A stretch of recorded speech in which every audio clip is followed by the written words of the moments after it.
Hi all, ಎಲ್ಲರೂ ಹೇಗಿದ್ದೀರಾ? ಇವತ್ತು ಬಿಸಿ ಬಿಸಿಯಾಗಿರುವ ಬೇಳೆ ವಡೆ, ಮಸಾಲ ವಡೆ ಅಂತಾರಲ್ಲ, ಹೆಂಗೆ ಮಾಡ್ಕೊಳ್ಳೋದು ಅಂತ ನೋಡೋಣವಾ. ತುಂಬ ಈಸಿ ಗೈಸ್. ನೋಡಿ ಎಷ್ಟು ಟೇಸ್ಟಿಯಾಗಿದೆ.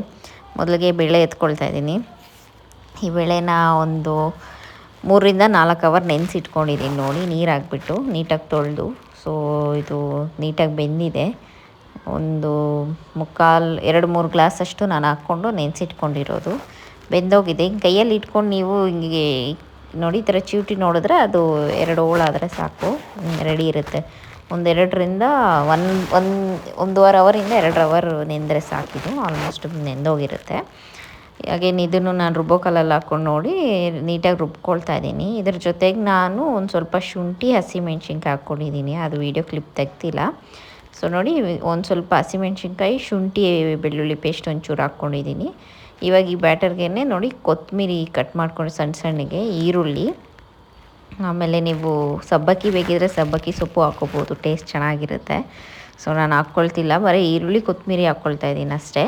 ಹಸಿಮೆಣ್ಸಿನ್ಕಾಯಿ ಆಲ್ರೆಡಿ ರುಬ್ಬಕ್ಕೆ ಹಾಕಿದ್ದೀನಿ, ನೀವು ಬೇಕಿದ್ರೆ ಕಟ್ ಮಾಡಿನೂ ಹಾಕ್ಕೋಬೋದು. ಒಂಚೂರು ಸೋಡಾ, ಒಂಚೂರು ಉಪ್ಪು ಹಾಕ್ಕೊಳ್ತಾ ಇದ್ದೀನಿ. ಸೋಡಾ ಹಾಕ್ಕೊಂಡ್ರೆ ಕ್ರಿಸ್ಪಿನೆಸ್ ಬರುತ್ತೆ ಅದಕ್ಕೆ. ಸೊ ಇವದೆಲ್ಲ ಹಾಕ್ಕೊಂಡು ನೋಡಿ, ಈರುಳ್ಳಿ ಎಲ್ಲ ಅದು ಚಿಕ್ಕ ಪೀಸ್ ಎಲ್ಲ ಪುಡಿ ಆಗೋಂಗೆ ಕೈಯಲ್ಲಿ ಚೆನ್ನಾಗಿ ಇಸ್ಕೋಬೇಕು. ನೀರೇನು ಹಾಕ್ಕೋಬೇಡಿ, ಏಕೆಂದರೆ ರುಬ್ಬಕ್ಕೆ ನಾವು ಆಲ್ರೆಡಿ ಹಾಕ್ಕೊಂಡಿರ್ತೀರಲ್ಲ. ಮಿಕ್ಸಿಗೆ ಹಾಕ್ಕೊಂಡ್ರೂ ಅಷ್ಟೇ, ನೀರು ಜಾಸ್ತಿ ಹಾಕ್ಕೋಬೇಡಿ.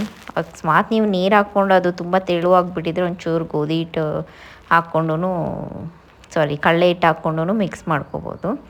ನೋಡಿ, ಇವಾಗ ಇದು ಬ್ಯಾಟರ್ ರೆಡಿ ಇದೆ. ಇವಾಗ ಒಂದು ಬಾಣಲಿಯಲ್ಲಿ ಎಣ್ಣೆ ಹಾಕ್ಕೊಳ್ತಾ ಇದ್ದೀನಿ, ಬಿಸಿಯಾಗಿ ಚೆನ್ನಾಗಿ ಕಾಯಲಿ. ನೋಡಿ, ಇದರ ತಟ್ಟಿದ್ರೆ ವಡೆ ಅದಕ್ಕೆ ಬಂದರೆ ಸಾಕು, ಆರಾಮಾಗಿ ಬಿಡ್ತಾ ಇರ್ಬೋದು ನೀವು ಬಿಸಿ ಎಣ್ಣೆಯಲ್ಲಿ. ನೋಡಿ, ಎಣ್ಣೆ ಕಾದಿದೆ. ಒಂದೊಂದಾಗೆ ನಾನು ಇವಾಗ ಬಿಟ್ಕೊಳ್ತಾ ಇದ್ದೀನಿ. ಸೊ ಎಣ್ಣೆ ಚೆನ್ನಾಗಿ ಕಾದಿದ ಮೇಲೇ ಬಿಡಬೇಕು ಗೈಸ್. ಅರ್ಧಂಬರ್ಧ ಎಣ್ಣೆ ಕಾದಿದ್ದಾಗ ಬಿಟ್ಟರೆ ನೋಡಿ, ಅದು ಎಲ್ಲ ಬಿಡಿಯಾಗಿ ಪಕೋಡ ಟೈಪೆಲ್ಲ ಹೋಗುತ್ತೆ, ವಡೆ ಬರೋದಿಲ್ಲ, ಪಕೋಡ ಬಂದುಬಿಡುತ್ತೆ ಆಮೇಲೆ.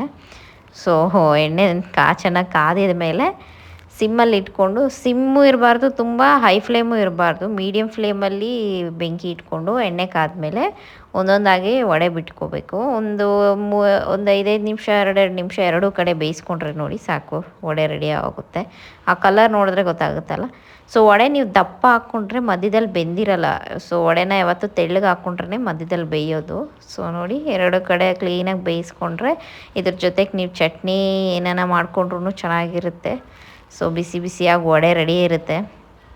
ಒಂದು ಟಿಶ್ಯೂ ಏನಾನ ಹಾಕ್ಕೊಂಡು ಅದರಲ್ಲಿ ಎತ್ತಾಕೊಂಡ್ರೆ ನೋಡಿ, ಬಿಸಿಯಾದ ವಡೆ. ಮಳೆ ಹಬ್ಬದ ಟೈಮಲ್ಲಿ ಮಳೆ ಇದ್ದಾಗ ಏನಾನ ಹಾಕ್ಕೊಂಡು ತಿಂತಾಯಿದ್ರೆ ಸಖತ್ತಾಗಿರುತ್ತೆ. ಸೊ ವಿಡಿಯೋ ಲೈಕ್ ಆಗಿದ್ರೆ ಲೈಕ್ ಮಾಡಿ ಗೈಸ್.